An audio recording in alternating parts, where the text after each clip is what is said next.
Evangelho de Lucas, capítulo 11, versículos de 45 a 54. Então, um dos doutores da lei, tomando a palavra, disse-lhe: Mestre, falando assim, também nos ofende a nós. Jesus respondeu-lhe: Ai de vós também, doutores da lei, porque carregais os homens de pesos insuportáveis, e vós, nem com um dedo vosso, tocais a carga. Ai de vós, que edificais sepulcros aos profetas, e foram os vossos pais que lhes deram a morte. Por certo, dais a conhecer que aprovais as obras de vossos pais, porque eles os mataram e vós edificais os seus sepulcros. Por isso disse a sabedoria de Deus: Mandar-lhe-eis profetas e apóstolos, e eles darão a morte a uns e perseguirão outros, para que a esta geração se peça conta do sangue de todos os profetas derramado desde o princípio do mundo, desde o sangue de Abel até o sangue de Zacarias, que foi morto entre o altar e o templo. Sim, eu vos digo que será perdida conta disso a esta geração. Ai de vós, doutores da lei, que usurpastes a chave da ciência, nem entrastes vós, nem deixastes entrar os que queriam entrar. Dizendo-lhes eles essas coisas, começaram os fariseus e doutores da lei a insistir fortemente e a importuná-lo com muitas perguntas, armando-lhe laços e buscando ocasião de lhe apanharem da boca alguma palavra para o acusarem. Palavra da salvação. Comentário Lucas 11, de 45 a 54. São Beda. Pobre consciência que, ouvindo a palavra de Deus, se sente ofendida e, lembrada da punição dos infiéis, sempre pensa que estará entre os condenados. E bem mereciam ouvir que nem com um dedo seu tocavam a carga, isto é, que não cumpriam nem a menor parte da lei, cuja observação contra o costume dos seus pais eles se propunham cumprir e transmitir aos outros sem a fé e a graça de Cristo.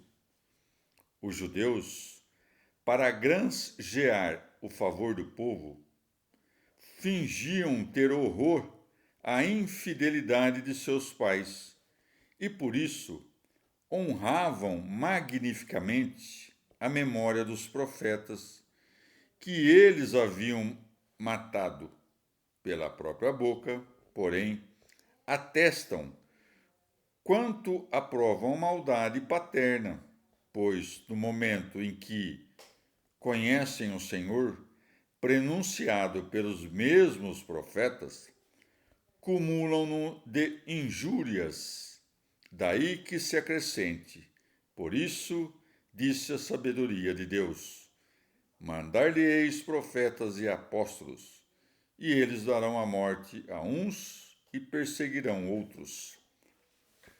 Se, portanto, a sabedoria de Deus enviou tanto os profetas quanto os apóstolos, cessem os hereges de afirmar que Cristo passou a existir apenas no seio da Virgem.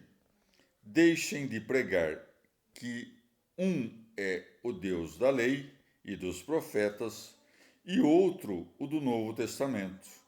Os apóstolos há de se admitir em seus escritos, a miúde chamam de profetas não apenas os que prenunciaram a encarnação de Cristo, mas também os que predisseram as alegrias futuras do reino dos céus. Sem embargo, não creio que tais homens devam ser colocados numa posição superior à dos apóstolos.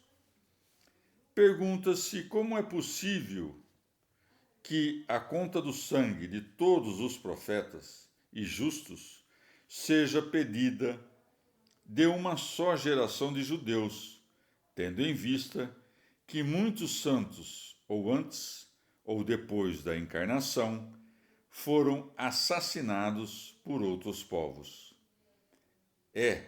Que é costume das Escrituras dividir os homens em duas gerações, uma dos bons, a outra dos maus. Que devam dar as contas do sangue de Abel, o primeiro homem que sofreu martírio. Não é de estranhar que essa conta, porém, se estenda até o sangue de Zacarias. Isto sim merece ser investigado, já que entre a morte de Zacarias e o nascimento de Cristo, muitos outros sofreram o mesmo fim, para não falar dos inocentes que foram massacrados logo após o nascimento de Cristo. A não ser que, já que Abel foi pastor de ovelhas, Zacarias sacerdote, e um foi morto no campo, o outro no pátio do templo, as duas classes de mártires, a saber, os laicos e os que se dedicam ao ofício do altar, estejam escondidos sobre esses nomes. Os próprios fariseus e doutores da lei dão testemunho de como é verdadeira a acusação de infidelidade, dissimulação e impiedade que ouvem da boca de nosso Senhor, visto que, em vez de voltarem os olhos sobre as próprias culpas, urdem emboscadas ao Mestre, que lhes mostrou a verdade. Pois segue, dizendo-lhes ele essas coisas, começaram os fariseus e doutores da lei a insistir fortemente. Comentário Lucas 11, de 45 a 54. São Gregório de Nissa. Há muitos assim também hoje em dia, juízes severos do pecado alheio, porém fracos atletas de Cristo, legisladores inflexíveis, mas falhos observadores, homens que nem se aproximam da vida honesta, nem chegam sequer a tocá-la, mas que a exigem impiedosamente dos seus súditos. Alguns dizem que Zacarias, pai de João, porque previra, pelo espírito da profecia, o mistério da intocável virgindade da Mãe de Deus, não a retirou da parte do templo destinado às virgens, para mostrar que estava no poder do fundador do mundo manifestar um novo tipo de nascimento, que não tirava da mulher a força do celibato. Este espaço, consagrado às virgens, ficava entre o altar e a parte do templo que continha o altar de bronze, e por causa disso o mataram ali. Dizem também que os judeus, quando ouviram que estava por vir o Rei do mundo, tiveram medo de ser subjugados e, com premeditação, investiram contra aquele que lhes anunciava seu nascimento, imolando o sacerdote no templo. Carta de São Paulo aos Romanos, capítulo 3. Então, que vantagem leva o judeu ou para que serve a circuncisão? Muito grande em todos os aspectos. Primeiro, porque lhe confiaram os oráculos de Deus. Então, o que acontece se alguns foram infiéis? A infidelidade deles é anulada pela fidelidade de Deus? De nenhum modo. Deus se mostrará fiel, ainda que todos os homens sejam falsos. Como está escrito: na sentença terás razão, do julgamento sairás inocente. Mas, se nossa culpa comprova a inocência de Deus, o que diremos? Falo segundo a lógica humana. Que Deus é injusto ao aplicar a pena? De nenhum modo. Pois, se não, como poderá Deus julgar o mundo? Porém, se minha falsidade exalta a fidelidade de Deus para sua glória, por que, além disso, me condena como pecador? Façamos o mal para que redunde em bem. É o que alguns me atribuem caluniosamente. Eles carregarão sua justa condenação. Em síntese, nós, judeus, levamos vantagem? De modo algum. Já demonstramos que todos, judeus e gregos, estão submetidos ao pecado. Como está escrito: não há um honrado, nem nenhum sensato, não há quem procure o bem. Todos se extraviaram e se perverteram. Não há quem faça o bem, nem sequer um. Sua garganta é um túmulo aberto. Mentem com suas línguas. Seus lábios escondem veneno de áspidez. Sua boca está cheia de malícia. Seus pés correm para derramar sangue. Seus caminhos estão semeados de ruína e destruição. Não conhecem o caminho da paz, nem têm o temor de Deus. Ora, as cláusulas da lei se destinam aos súditos da lei, e assim a todos tapa-se a boca, e o mundo todo fica sob o julgamento de Deus. Por isso, ninguém resultará honrado diante de Deus, por ter cumprido a lei, pois a lei dá somente consciência do pecado.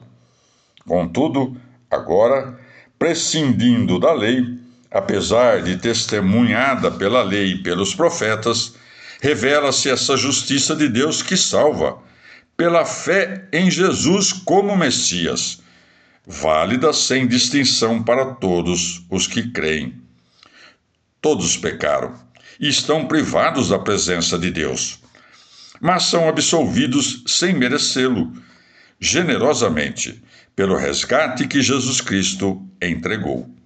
Deus o destinou a ser, com seu sangue, instrumento de expiação para os que creem. Deus mostrava assim sua justiça, quando pacientemente não levava em conta os pecados de outrora, e demonstra sua justiça no presente, sendo justo e tornando justos os que creem em Jesus. Onde, pois, fica o orgulho? Fica excluído? Por qual lei? Das obras? Nada disso. Pela lei da fé. Pois sustentamos que o homem recebe a justiça pela fé, independentemente das obras da lei.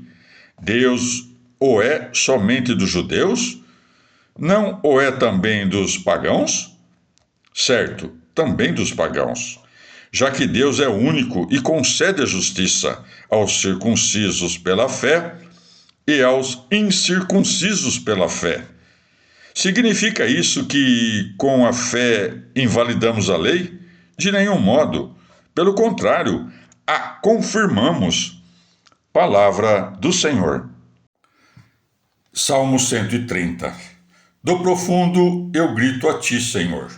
Dono meu, escuta minha voz. Estejam teus ouvidos atentos ao meu pedido de graça. Se levas em conta, Senhor, os delitos, dono meu, quem resistirá? Mas o perdão é coisa tua, e assim te fazes respeitar. Aguarda o Senhor, minha alma o aguarda, esperando sua palavra. Minha alma aguarda meu dono, mais que a sentinela pela aurora. Israel espera no Senhor, como a sentinela pela aurora, pois a misericórdia é coisa do Senhor, e ele é generoso redimindo. Ele redimirá Israel de todos os seus delitos. Palavra do Senhor. Transposição cristã do Salmo 130, por Luiz Alonso. Os antigos comentadores cristãos leram o termo profundeza, profundidade, com valor positivo.